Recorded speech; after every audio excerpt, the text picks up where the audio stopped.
दोस्तों आज के इस वीडियो में मैं आप सभी के लिए लेकर आया हूं आपके BSc second year 4th semester botany के यूनिट फर्स्ट से जुड़ा हुआ मोस्ट इम्पॉर्टेंट क्वेश्चन और आंसर।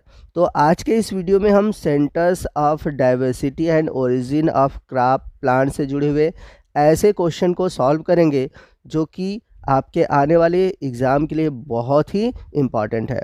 तो सभी क्वेश्चन के आंसर भी मैं आपको प्रोवाइड कराते चलूँगा। और आपको बता दूं कि क्वेश्चन की हमारे 3 कैटेगरी है, very short answer type question, short answer type question और लॉन्ग आंसर टाइप क्वेश्चन। तो सबसे पहले चलते हैं very short answer type question की ओर। तो हमारा आज का सबसे पहला क्वेश्चन है, book of De Candolle is related to which branch of botany.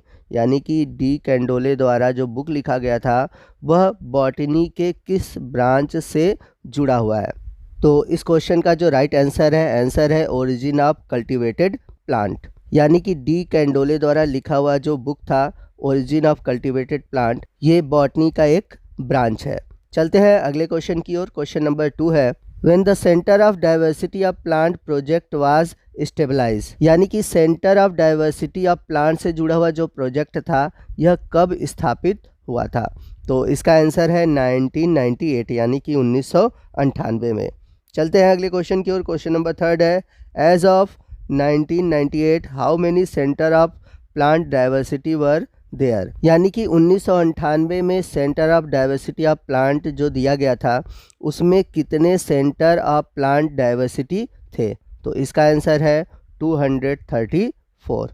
Question number 4 है, by which organisation the centre of plant diversity project यानी कि सीपीडी वाज इनिशिएटेड। कहने का मतलब है कि किस ऑर्गेनाइजेशन यानी कि किस संस्था के द्वारा centre of plant diversity project, जिसे हम शॉर्ट में बोलते हैं सीपीडी, प्रारंभ किया गया था।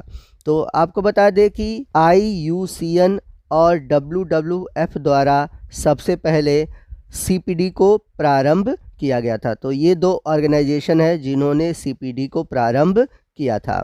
आइए चलते हैं अगले क्वेश्चन की ओर। क्वेश्चन नंबर 5 है, WWF स्टैंड फॉर। यानी कि WWF से क्या समझते हैं या फिर कह सकते हैं कि WWF का पूरा नाम क्या है। तो WWF का पूरा नाम है वर्ल्ड वाइल्ड लाइफ फंड। चलते हैं अगले क्वेश्चन की ओर। क्वेश्चन नंबर 6 है, the CPD sites are distributed around the globe, they are distributed into how many geographical region. तो कह रहा है कि जो CPD के साइट है यानी जो CPD का स्थान है वह पूरे नक्शे पर फैला हुआ है, यानी कि ये पूरे वर्ल्ड में फैला हुआ है। तो क्वेश्चन में कह रहा है कि ये कितने जियोग्राफिकल रीजन में फैला हुआ है। यानी कि जो CPD है यह पूरे विश्व में किन किन जियोग्राफिकल रीजन में पाया जाता है। तो आपको बता दें कि पूरे नक्शे पर ये केवल 3 जियोग्राफिकल रीजन पर पाया जाता है। चलते हैं अगले क्वेश्चन की ओर। क्वेश्चन नंबर 7 है, what are the 3 geographical region of CPD। तो जो CPD जो फैला हुआ है पूरे ग्लोब पर, ठीक है ना, तो ये किन 3 रीजन पर फैला हुआ है। जैसा कि अभी हमने बताया कि ये 3 रीजन में पाया जाता है, तो उन तीनों रीजन के नाम आपको बताने हैं। तो सबसे पहले है Europe, Africa, south west Asia and middle east. दूसरा है एशिया, ऑस्ट्रेलिया एंड पैसिफिक। और थर्ड है अमेरिकन। चलते हैं अगले क्वेश्चन की ओर। क्वेश्चन नंबर 8 है, what are the 2 important criteria for the selection of CPD। यानी कि CPD को चयन करने के लिए कौन कौन से क्राइटेरिया हैं।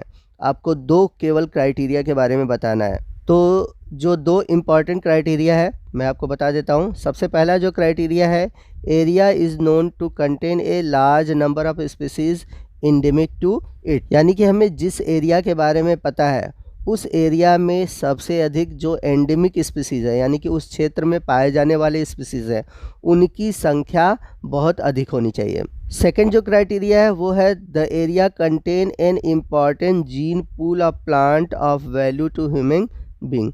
यानी कि जो एरिया है उस एरिया में बहुत अधिक जीन पूल होने चाहिए पौधों की। जीन पूल कहने का मतलब कि उस क्षेत्र में अलग अलग वैरायटी के जो प्लांट स्पीसीज़ है वो पाए जाने चाहिए जो कि मानव के लिए एक विशेष भूमिका निभाते हों। यानी कि जो हमने एक सिलेक्शन किया हुआ है CPD के लिए, ठीक है ना, तो उस सिलेक्शन में जो हम किसी एरिया को लेते हैं तो उस एरिया के जो सबसे पहले मेन चीज़ है कि उस एरिया के मैक्सिमम स्पीसीज़ जो हैं वो सभी एंडेमिक होने चाहिए, यानी कि उस क्षेत्र में पाए जाने वाले प्लांट होने चाहिए। और दूसरा जो सबसे बड़ा इम्पॉर्टेंट क्राइटेरिया है कि वहाँ के जो प्लांट की वैरायटी है वो बहुत अधिक होनी चाहिए, यानी कि जो जीन पूल में वेरिएशन है वो बहुत अधिक होना चाहिए। और अधिक बहुत वेरिएशन होगा तो हमें अलग अलग प्लांट स्पीसीज़ मिलेंगे और वो मानव के लिए बहुत ही उपयोगी होंगे। तो ये दो मुख्य क्राइटेरिया हैं सीपीडी के लिए। चलते हैं अगले क्वेश्चन की ओर। क्वेश्चन नंबर 9 है, to quality for CPD island site must have flora that contain at least how many endemic species. Question में कह रहा है कि कोई आइसलैंड्स एरिया है, वहाँ पर आपको बताना है कि कितने एंडेमिक स्पीसीज होने चाहिए, यानी कि कितने उसमें फ्लोरा हों जो कि सीपीडी कैरेक्टर को मेंटेन करते हो, यानी कि सीपीडी की क्वालिटी को बनाए रखते हों। तो आपको बता दें किसी भी आइसलैंड एरिया में जो एंडेमिक स्पीसीज चाहिए जो कि सीपीडी की क्वालिटी को मेंटेन किए हों, उसकी क्वालिटी को बनाए रखे हों, तो मिनिमम आपको 30 स्पीसीज चाहिए होंगे।